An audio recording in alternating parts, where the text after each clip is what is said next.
matin, Dimitri Pavlenko. Quel prix pour les carburants cet été? On en parle ce matin avec le président de l'Union française des industries pétrolières, énergie et mobilité, l'UFIP. Bonjour Olivier Gantois. Bonjour. Bienvenue sur Europe 1. L'UFIP, je le précise, réunit tous les acteurs du pétrole, mais aussi du gaz, de la production jusqu'à la distribution, toute la filière énergétique d'une certaine manière.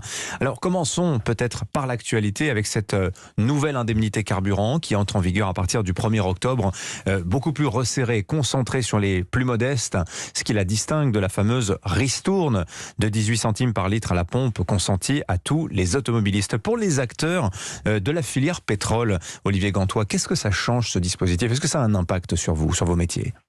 Alors, ça n'a pas vraiment d'impact pour deux raisons. La première, c'est qu'en effet, nous mettons en place cette remise de l'État depuis le 1er avril. Ce qui n'a pas été simple d'ailleurs. La remise de 18 centimes, c'est un peu un casse-tête comptable au départ. Oui, mais enfin, très, très sincèrement, l'État nous a aidés de manière à ce que le dispositif soit quand même relativement facile à mettre en œuvre, ce qui a été fait. Parce que c'est une avance en réalité que vous consentez, que les distributeurs consentent et que l'État rembourse par ailleurs, ces fameux 18 centimes. C'est tout à fait ça, c'est-à-dire que nous faisons la remise aux clients et l'État nous rembourse.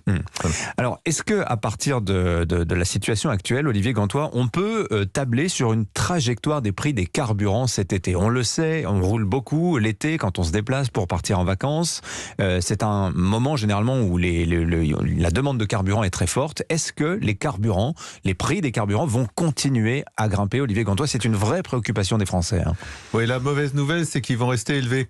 Il est rare que nous nous risquions à des prédictions comme ça, mais là, il y a plusieurs raisons pour ça. Alors, la raison principale pour laquelle les prix des carburants sont élevés actuellement, malgré les 18 centimes de remise de l'État, c'est le prix du pétrole brut, le prix international du pétrole brut qui est très élevé.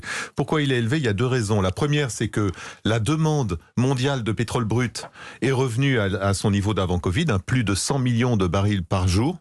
Et ça fait monter les prix. Et deuxièmement, la guerre en Ukraine, qui rend les marchés nerveux et surtout qui rend les achats de pétrole non russe plus chers. Donc tout ça, ça fait monter les prix du brut qui font monter les prix des carburants à la pompe. Alors, est-ce qu'on peut expliquer simplement quand même aux auditeurs, Olivier Gantois, vous dites le baril est très cher. Bon, il est à 105 $. Si on compare avec la situation de 2008, on a eu un baril parfois au-delà de 140 $.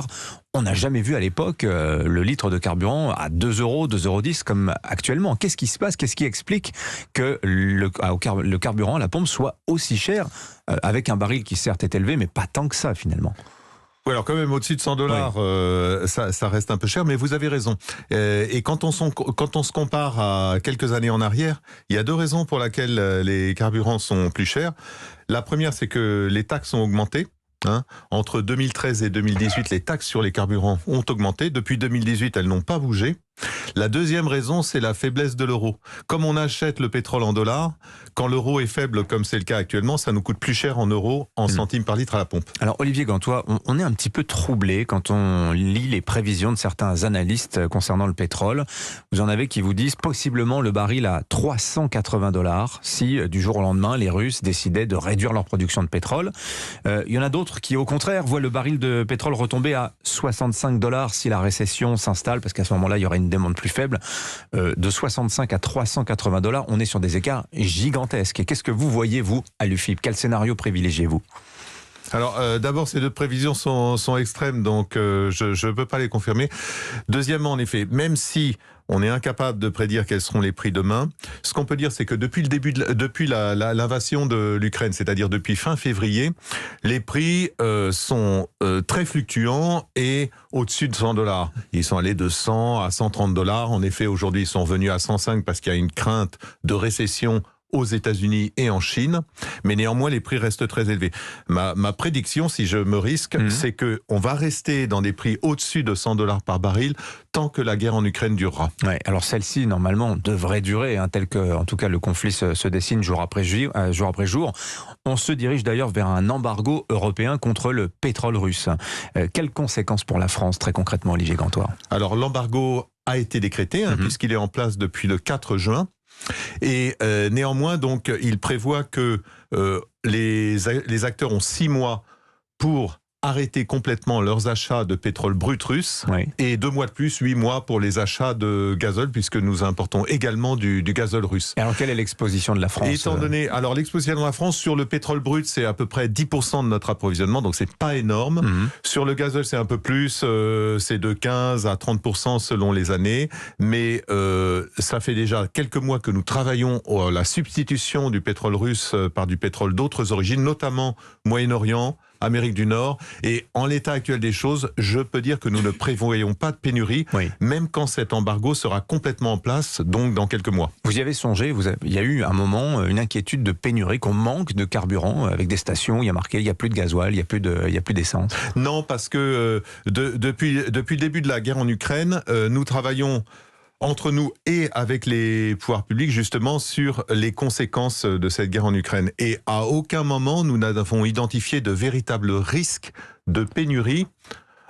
Par exemple, pénurie de carburant à la pompe. Non. Et aujourd'hui, c'est toujours pas le cas, donc il n'y a pas de risque de pénurie. Alors, vous vous montrez plutôt rassurant ce matin au micro d'Europe 1, mais tout de même, on sent qu'il y a quand même une inquiétude. On a entendu cet appel lancé par la France lors du G7 aux producteurs. Appel à produire plus, quitte à solliciter les infréquentables, l'Iran, le Venezuela, ainsi qu'à plafonner le prix du pétrole russe. Que pensez-vous de toutes ces propositions françaises, Olivier Gantois? En fait, la motivation derrière ces appels, justement, que ça soit de la France, du G7, des États-Unis, est essentiellement basé sur les prix. C'est-à-dire le fait que aujourd'hui, malgré le fait qu'il n'y a pas de pénurie et pas de pénurie prédictible, on va dire, les prix restent très élevés. Et donc, la demande pour que les producteurs de brut augmentent leur production est motivée par le fait que s'ils augmentent leur production, les prix ont de fortes chances de baisser. Donc ce sont les prix qui motivent ces demandes. On n'a pas encore parlé du gaz, Olivier Gantois, mais il fait l'objet d'un bouclier tarifaire qui est reconduit à travers le projet de loi pouvoir d'achat, de même que sur l'électricité. Quel impact ça a sur la filière énergétique en France ? Ça n'en a pas vraiment, parce que finalement, ça revient à, on va dire, geler plus ou moins les prix ou bloquer les augmentations de prix qui pourraient arriver, mais ça n'a pas d'impact, par exemple, sur les approvisionnements eux-mêmes. Et là aussi bien en gaz qu'en électricité, à ce jour, il n'y a pas de pénurie. Merci Olivier Gantois d'être venu ce matin sur Europe 1. Je rappelle que vous êtes le président de l'UFIP, l'Union française des industries pétrolières, énergie et mobilité. Bonne journée à vous. Merci.